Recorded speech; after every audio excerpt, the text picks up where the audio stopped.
မင်္ဂလာပါအစ်စ်ဝင်လာတဲ့ဖုန်းတွေမှာပဲဖြစ်ဖြစ်ဒါမှမဟုတ်ဖုန်းကိုအစ်စ်အတိုင်း reset ချလိုက်တာပဲဖြစ်ဖြစ်ကိုယ့်ရဲ့ဖုန်းထဲမှာရှိတဲ့ Gmail email တွေကိုမမှတ်မိတော့တဲ့အခါမှာကျွန်တော်တို့ Play Store ထဲကနေပြီးတော့ကျွန်တော်တို့ application တွေကိုပြန်လည် download ဆွဲယူဖို့အတွက် Play Store ကိုကျွန်တော်တို့ပြန်ဖွင့်တဲ့နည်းလမ်းကိုပြပြပေးမှာဖြစ်ပါတယ်။ခေတ်ဒါဆိုရင်ကျွန်တော်တို့ Play Store ဖွင့်တဲ့နည်းလမ်းလေးကိုကြည့်လိုက်ရအောင် Play Store ထဲကိုဝင်သွားလိုက်ပါမယ်Play Store ထဲကနေပြီးတော့ application တွေကို download ဆွဲယူဖို့အတွက်ကျွန်တော်တို့မှာ Gmail email account ရှိဖို့လိုပါတယ်ကျွန်တော်တို့မှာ Gmail email account မရှိထားဘူးဆိုလို့ရှိရင်တော့ကျွန်တော်တို့ Play Store ပေါ်ကနေပြီးတော့လူချင်းတဲ့ application software တွေကို download ဆွဲယူလို့ရမှာမဟုတ်ပါဘူးအဲ့အတွက်ကြောင့်မလို့ကျွန်တော်တို့က Gmail email account ကိုကျွန်တော်တို့ဖွင့်ပေးဖို့လိုပါတယ် sign in ဆိုတာလေးကိုတစ်ချက်နှိပ်ပေးလိုက်ပါဒီ Gmail Google account ဖွင့်ဖို့အတွက်အောက်နားလေးက create account ဆိုတာလေးကိုနှိပ်ပေးလိုက်ပါပြီးတော့အပေါ်နားလေးက for my personal use ဒီနေရာမှာကိုနှိပ်ပြီးတော့ယူပေးလိုက်ပါကဲဒီလိုလေးပို့လာပြီဆိုလို့ရှိရင်တော့ကျွန်တော်တို့အပေါ်နားလေးက first name နေရာမှာကျွန်တော်တို့ကြိုက်တဲ့နာမည်လေးကိုထည့်ပေးဖို့လိုပါတယ်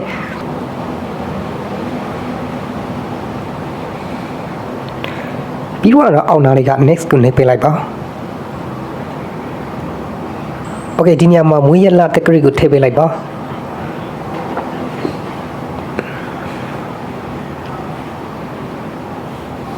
ခုနှစ်ထည့်တဲ့အခါမှာအနည်းဆုံးအသက်16နှစ်အထက်ရှိအောင်ထည့်ပေးလိုက်ပါအောက်နားလေးမှာအချားမှတစ်ချက်ယူပေးလိုက်ပါပြီးတော့ next ကိုနှိပ်ပါကဲဒီညမှာကိုစိုက်တဲ့ email Gmail address ကိုကျွန်တော်ရွေးချယ်လိုက်ပါတယ်ကျွန်တော်အပေါ်ဆုံးကဟာကိုကျွန်တော်ရွေးချယ်လိုက်ပါမယ်ကိုတိုင်စိတ်ကြိုက်ပြန်ပြီးတော့ပြင်ရေးချင်တယ်ဆိုလို့ရှိရင်တော့အောက်နားလေးက create your own Gmail address ဒီနေရာမှာနှိပ်ပြီးတော့ရေးနိုင်ပါတယ်ကျွန်တော်ကတော့မပြင်တော့ပါဘူးပေါ်နားလေးကအတိုင်းပဲကျွန်တော်ယူလိုက်ပါမယ်ပြီးတော့ next ကိုနှိပ်ပေးလိုက်ပါအခုလက်ရှိကျွန်တော်တို့ Play Store ဖွင့်ပြီးတော့အသုံးပြုမဲ့ဒီ Gmail email ပေါ့နော်ဒီ Google account ရဲ့ password ကိုထည့်ပေးရမှာဖြစ်ပါတယ်ဒီ password ကိုတေချာလေးမှတ်ထားလိုက်ပါနောက်တစ်ခါကျွန်တော်တို့ Gmail email account တွေကို login ဝင်ဖို့အသုံးပြုရတဲ့အတွက်ကျွန်တော်တို့ဒီ email address နဲ့ဒီ password အသုံးပြုဖို့လိုပါတယ် Okay password ကိုကျွန်တော်ထည့်ပြီးသွားပြီဆိုလို့ရှိရင်တော့အောက်နားလေးက next ကိုနှိပ်ပြီးတော့တွားလိုက်ပါ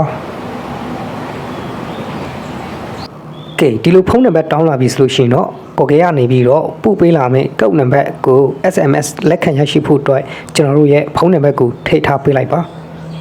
ဖုန်းနံပါတ်ကိုမှန်အောင်ရိုက်ထည့်ပေးလိုက်ပါ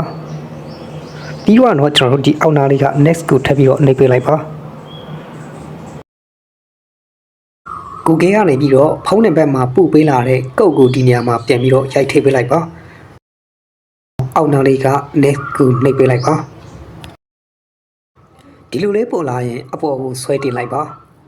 နေရာမှာနှိပ်ပြီးတော့ကြော်သွားလိုက်ပါ next ကိုထပ်နှိပ်လိုက်ပါအပေါ်ကိုထပ်ပြီးတော့ဆွဲတင်လိုက်ပါ I agree ကိုနှိပ်ပေးလိုက်ပါခဏလေးစောင့်ပေးလိုက်ပါ Okay ဒီညမှာဆိုလို့ရှိရင်တော့ကျွန်တော်တို့အောက်ကိုနေနေပြန်ပြီးတော့ဆင်းသွားလိုက်မယ်ပြီးတော့ accept ကိုနှိပ်ပေးလိုက်ပါ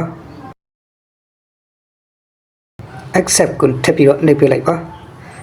ကဲဒီလိုလေးပို့လာပြီဆိုလို့ရှိရင်တော့ကျွန်တော်တို့ Play Store ဖွင့်တာရသွားပြီဖြစ်ပါတယ်ကျွန်တော်တို့ဖုန်းထဲမှာလိုချင်တဲ့ application တွေကိုကျွန်တော်တို့စိတ်ကြိုက် download ဆွဲယူလို့ရပြီဖြစ်ပါတယ်